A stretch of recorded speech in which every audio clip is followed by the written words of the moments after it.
So my colleague, Bryant Richards, is on the board of the Pocasset-Poconoket Land Trust. And they were applying for a USDA grant, and they knew part of that grant was going to be to create a financial literacy course for underserved BIPOC farmers and veterans.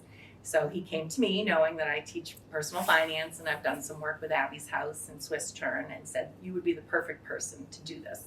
And I was really flattered for sure that he thought of me. And so I participated by writing up my proposal for the class, and it all ended up getting approved from the USDA. And that's what this past year has been about, trying to create the course, make it a welcoming environment for farmers that'll be coming on campus, create an interactive course where it's fun, but yet at the same time they're learning about how to read financial information and make decisions based on their financial information, think about goals for their future.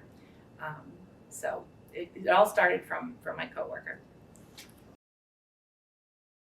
Well, at Nichols, there's a lot of students doing work, research with professors, and I think that's what sets us apart, is the experiential learning opportunities. So I thought about my involvement in this and how can I have students help me with this and also have some enriching experience from it. So I thought of two students in particular that took my personal finance class, Dylan and Dan, and did very well in that class. And I knew that they would be juniors, so they would still be around when the class actually was going to be taught.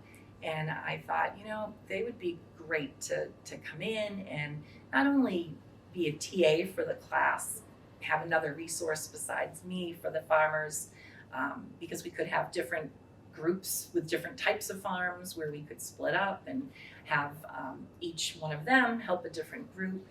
And they also could help in the research, getting the planning done as far as, what are these financial statements going to look like for a farm compared to what we're used to seeing for whether it's a corporation or their own personal financial statements.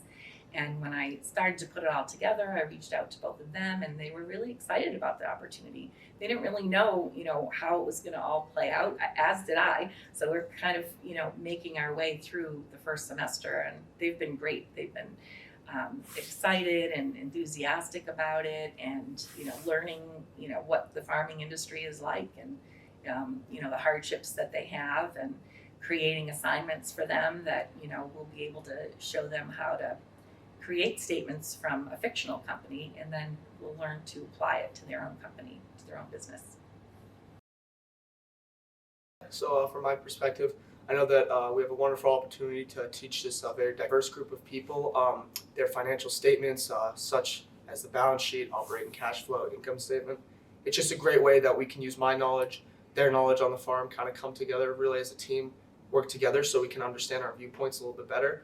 I'm going to try my best to teach them the knowledge that I already know, and I'm just really excited to get to learn and experience this with this group of people. I think pushing myself into a leadership role is something I've always wanted to further, and I also know some Spanish, and I thought it could be a good help if we need to translate things, or currently I'm still learning, so I'm making sure I know the most I can before this opportunity. So this is, a direct relationship between what you're learning and then introducing it to that community. So I think that learning, becomes more valuable because the end user is going to use it, and it's going to mean a lot to that person, and it's not just a grade. So that's really the connection, learning about someone else's industry and then trying to help them. And in the end, I hope it's a project that sticks out over time when they move on and think about what they did at Nichols. They should be proud.